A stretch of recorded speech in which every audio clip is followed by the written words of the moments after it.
we want to apply what we've learned so far with inverses to a new function like this. So we've seen what happens with an inverse function that is a line. How about if we do a parabola? Oh, you can just flip it. We can't just do anything.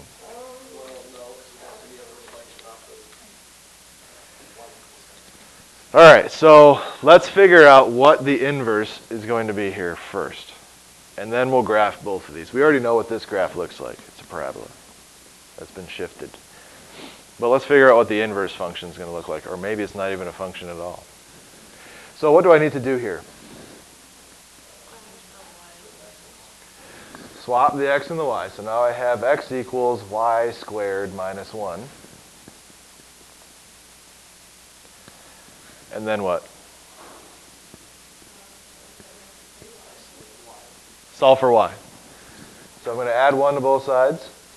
And I get x plus 1 equals y squared. And if I'm solving for y, what do I need to do now?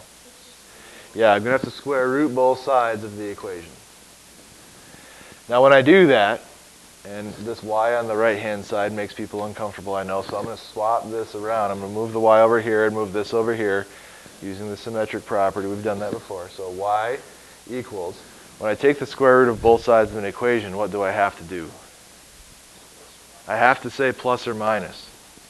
That's right. Square root x plus 1. That's the inverse of y equals x squared minus 1. Now we don't really know how to graph a radical function yet. We haven't done that yet. That's actually coming up in the next section. So for now, we're going to have to make a table of values. Okay? Not calculator. So I want to graph this guy, and I'm going to have to make a table of values. But before I do that, let's put the parabola that we know on the graph. X squared minus 1. Where is that parabola? How do I graph that? Hopefully doing no work. I don't want to make a table. Where do I start? Yeah, this is the parent function y equals x squared, and I've shifted it down 1, so my vertex is there.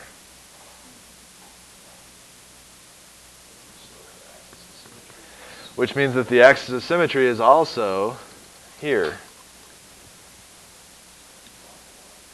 Now I pick a couple of points, so I could go with 1 for x, plug it in, and I get 0 reflected across. I can go with x is 2, plug it in, and I get 3 reflected across. I could go with x is 3, and what do I get? 3 squared is 9, minus 1 is 8. There's 7 lines, but I can put that dot up there and reflect it across so that at least I have a target to shoot for when I draw in my parabola. So now I'm going to try to draw in a nice smooth curve for my parabola. We've had lots of practice doing this. That one looks pretty good. Okay, now we want to make a table of values for the inverse. And when I make a table of values, what number should I pick? Easy numbers. X, and then my function here, and then y. 3? Sounds good. What else? 2? Sure. What else? 1? We can pick 1. What else? 8? Okay. And let's do one more. Not 16.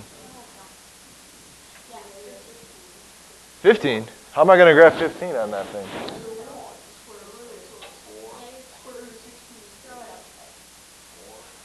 How about 0?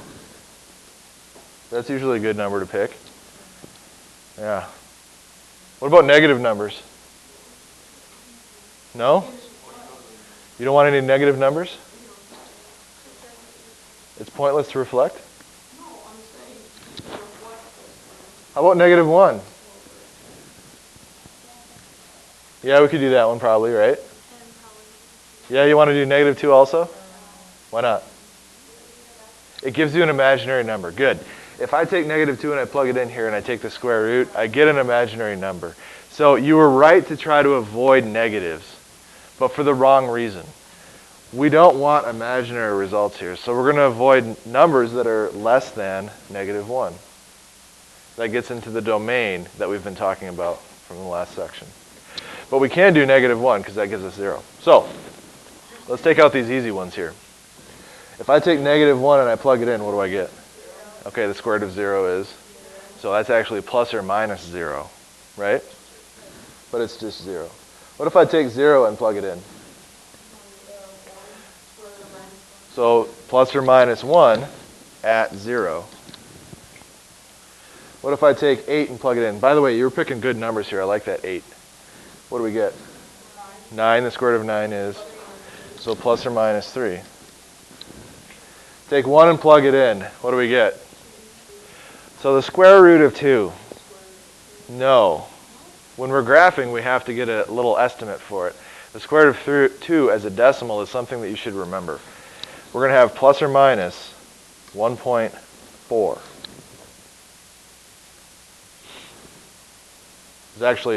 It's an irrational number, so there's an infinite number of decimal places after that. But 1.4 is good enough for our graphing purposes.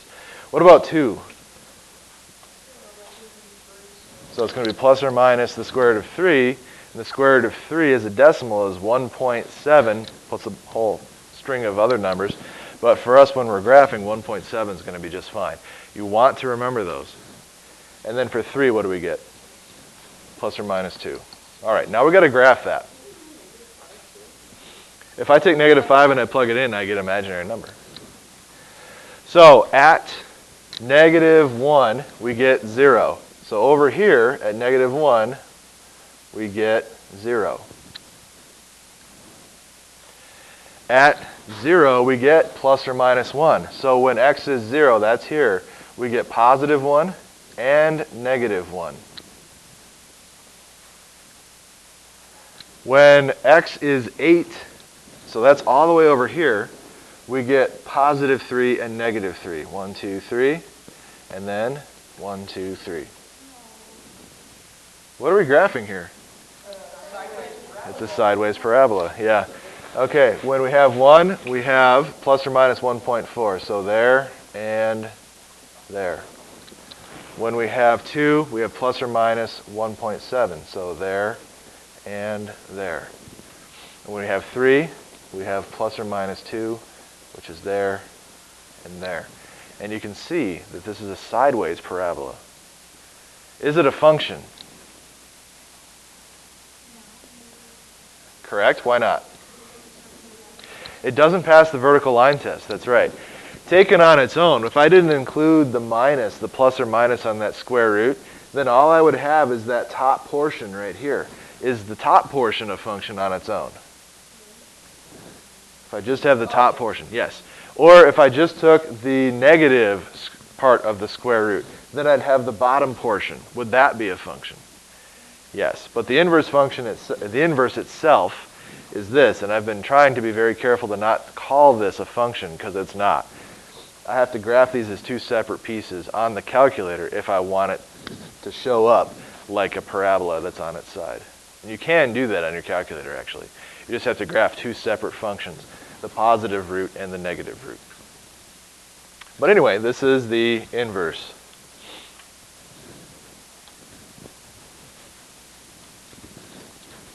Next, when you find the inverse of a function like we just found, you need to consider the domain and range of the original function.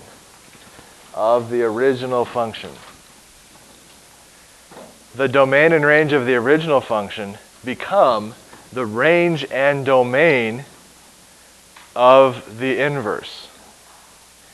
So if the range of the original has some sort of restriction on it, then that means that the domain of the inverse will have that same restriction. So I did write this in the correct order. The domain and the range of the original becomes the range and the domain of the inverse. And that hopefully makes sense because when we find an inverse, we swap the x and the y. That means we're going to swap the domain and range as well.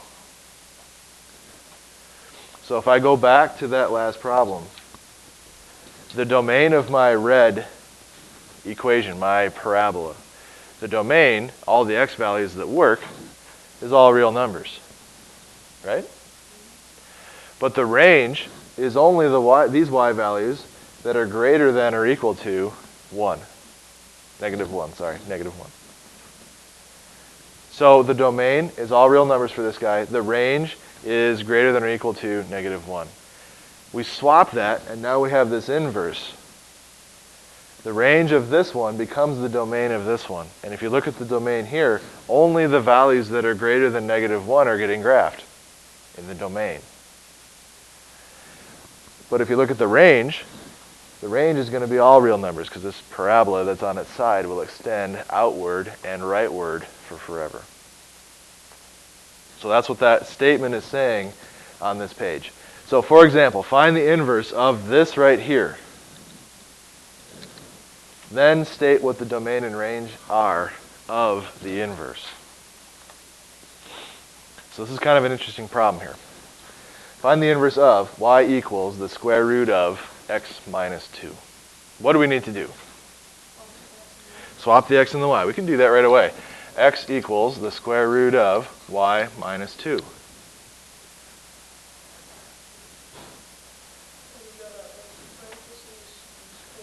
We're going to square both sides to get rid of that square root symbol. That's good. So now we have x squared equals y minus 2. Add 2 to both sides. And then I'm going to write that in the order that we prefer to see it. Y equals x squared plus 2. So find the inverse. We did. Now, before you tell me what that graph looks like, we need to think about what the domain and range were of the original function. For the domain of this guy, what values of x can I plug in? Really? Every single number that there is I can plug in, and I'll get a result. Positives and 0? If I plug 0 in, I get negative 2. The square root of negative 2 is an imaginary number. Greater than or equal to 2. I can plug 2 in here, and I can plug anything bigger than 2 in here, right? So the domain of this guy is x is greater than or equal to 2. What's the range?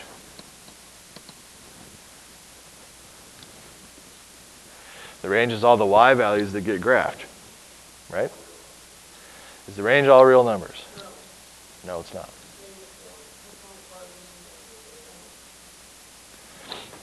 To find the range, when your domain is restricted, not quite, when your domain is restricted like this, to find the range, our function starts here. So we can figure out where this is when I plug that in. If I plug 2 in here, what do I get? 0. Now, just like we saw on this last page with the square root symbol, if we don't have the plus or minus, basically what we're looking at is exactly what we're doing on the other page, right?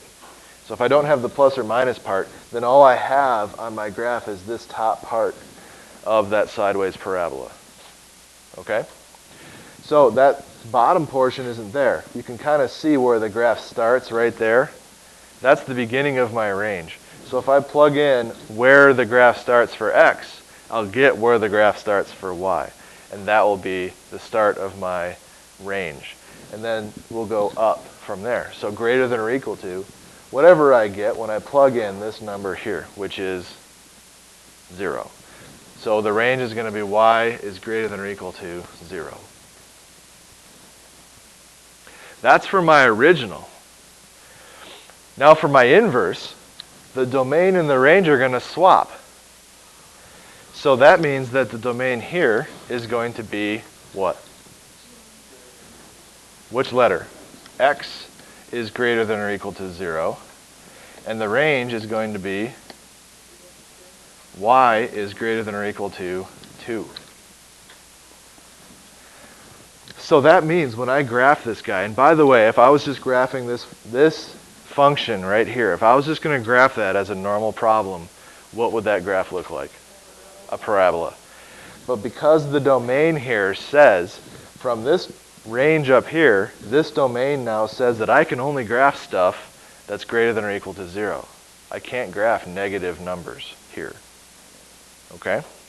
So let's go ahead and graph this first guy right here, and I'll do that in blue. We need to make a table, x and y. We can probably do some of this math in our head. We know this is going to start at where? 2. So I'll plug 2 in. And it's going to proceed to the right, sort of, somehow. So I'm going to go with 3, 4, 5, maybe 6. When x is 2, what do we get for y? 0. When x is 3, what do we get for y? 1. When x is 4, we get the square root of 2, which I told you was 1.4. When x is 5, we get the square root of 3, which I told you was 1.7. And then when x is 6, we get the square root of 4, which is 2. Okay, so this is going to be kind of easy to graph. We have 2, 0, 3, 1, 4, 1.4, 5, 1.7, 6, 2. It's just the upper half of that sideways parabola. So we can draw that in there. There's my graph. That's it. You didn't have the plus or minus, so it's just the upper half. Now, when we graph the inverse, we would graph a parabola. That parabola would start, let me change colors. That parabola would start where? So it would not start at 0, 0. We have x squared plus 2. So where does it start? Yeah, it starts here. Now normally we draw in a parabola eventually, right? But we're restricted on our domain right here. So that means we're only going to graph stuff that's positive. Because we can't graph stuff that's negative because of the fact that this part was not there.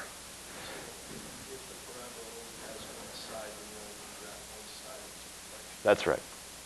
If the parabola only has one side, you can only graph in its inverse one side.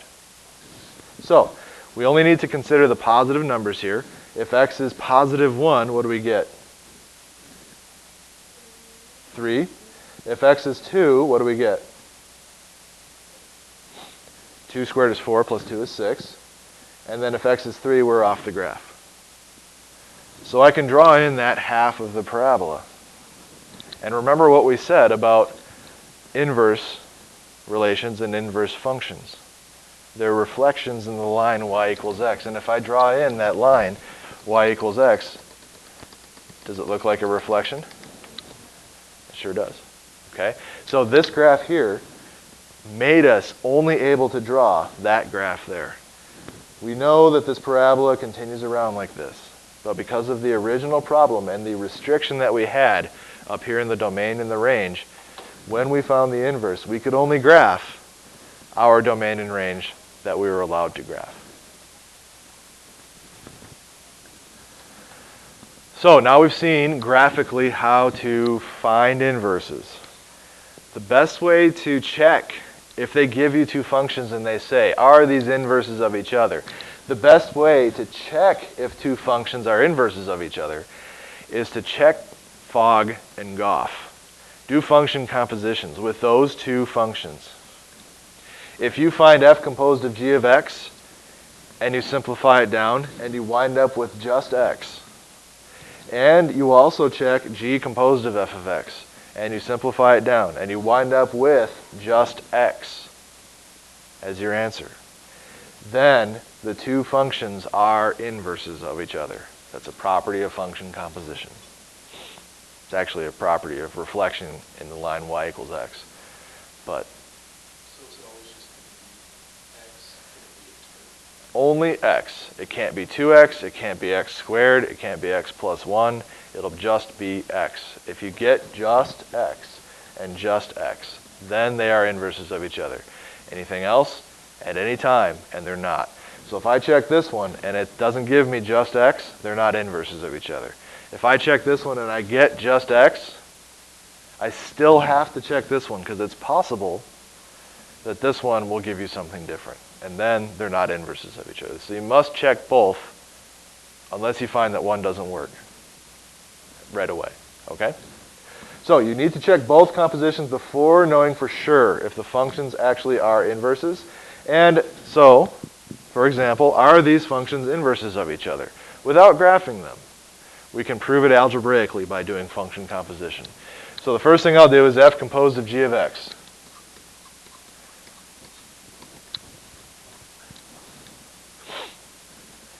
That means take g of x and plug it into f of x.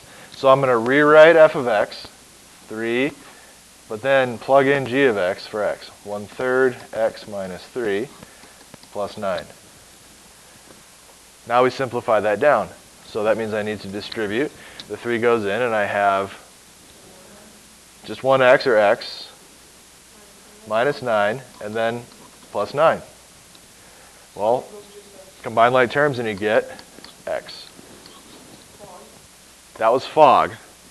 Now we have to do Goff. So we take g of x and we plug f of x in to g of x. So that is going to be 1/3 times 3x plus 9. Finish off the equation, minus 3. Then we distribute. So what do we get? X plus 3 minus 3, which is just x. So we got x in both cases, which means that the answer here is yes. They are inverses of each other. So if I were to graph these equations, I would see them being reflected in the line y equals x. The reason that that is so valuable is I can give you crazy functions that look like this, and we can use Fogg and Goff to decide if they're inverses of each other. Okay? So let's see if we can do this one right here first. F and g, what do we want to do? F of g of x, okay.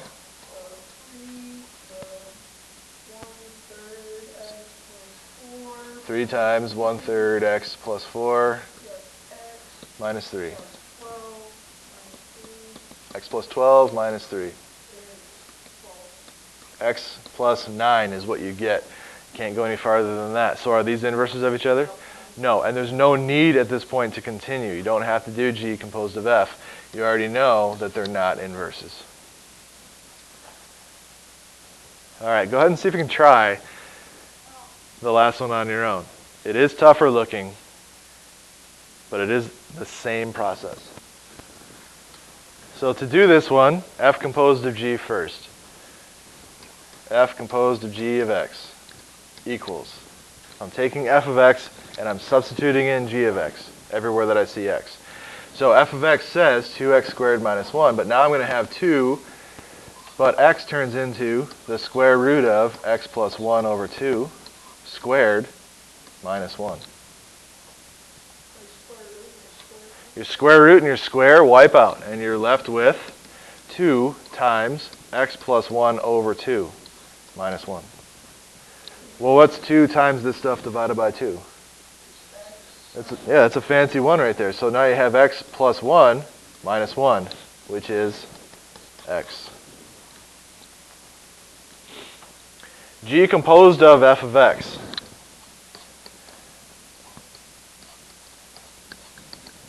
We're halfway there. What do we have? The square root of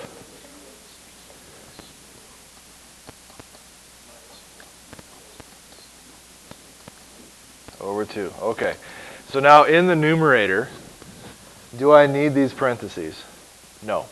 So what I have is 2x squared minus 1 plus 1. What do I get? 2x squared. So now I have the square root of 2x squared over 2. Now what can I do?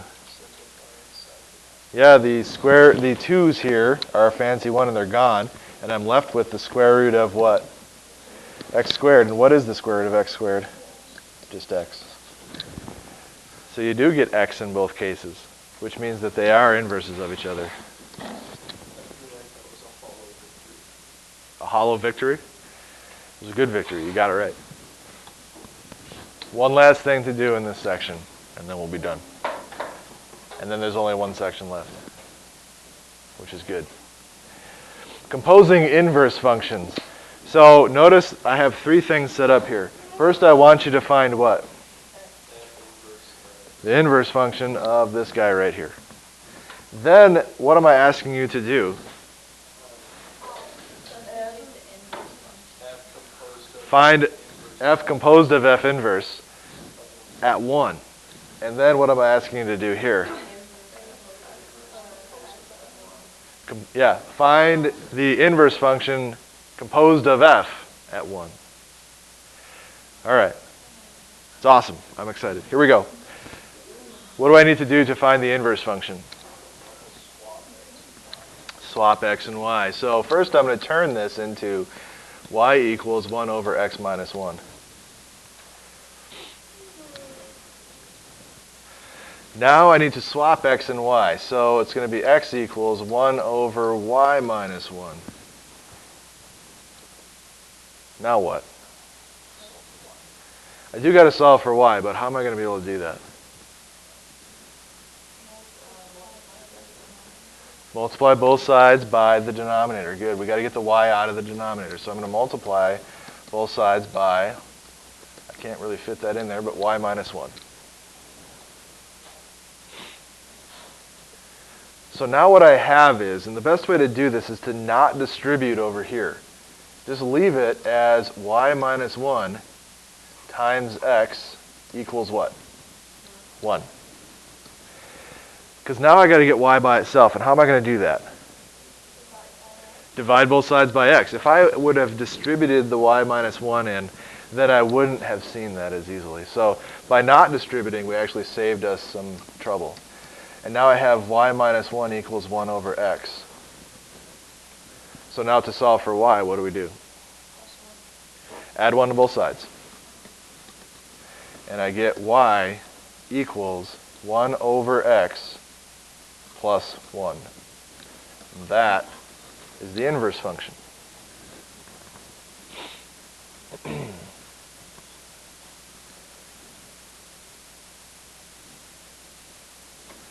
By the way, I could turn that back into, since I'm using this notation here, I could actually turn that back into, and I should turn that back into, f inverse of x equals 1 over x plus 1. This is the right answer. Now we want to find f composed of f inverse at 1. So I'm not saying f composed of f inverse at x. I'm saying f composed of f inverse at 1. Which means what this is asking me to do is find f of f inverse at 1. That simplifies my problem a lot, because now what can I do? Yeah, I can take that 1 and plug it in down here. If I plug 1 in down here, what do I get? F inverse at 1 equals 1 over 1, which is 1 plus 1, which is 2. So that means that I now have f at 2. Which means all I have to do is plug in 2 in the original function. Because f inverse at 1, we found it's 2. So I turn that into 2. And now I just have f at 2. What is f at 2? 1 over 2 minus 1, which is 1 over 1. So f composed of f inverse at 1 equals 1. There's your answer.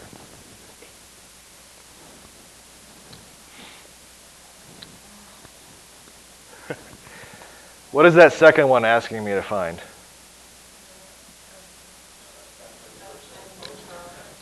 So f inverse of f of 1. Huh?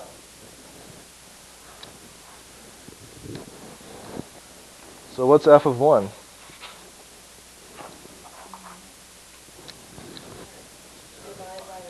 Yeah.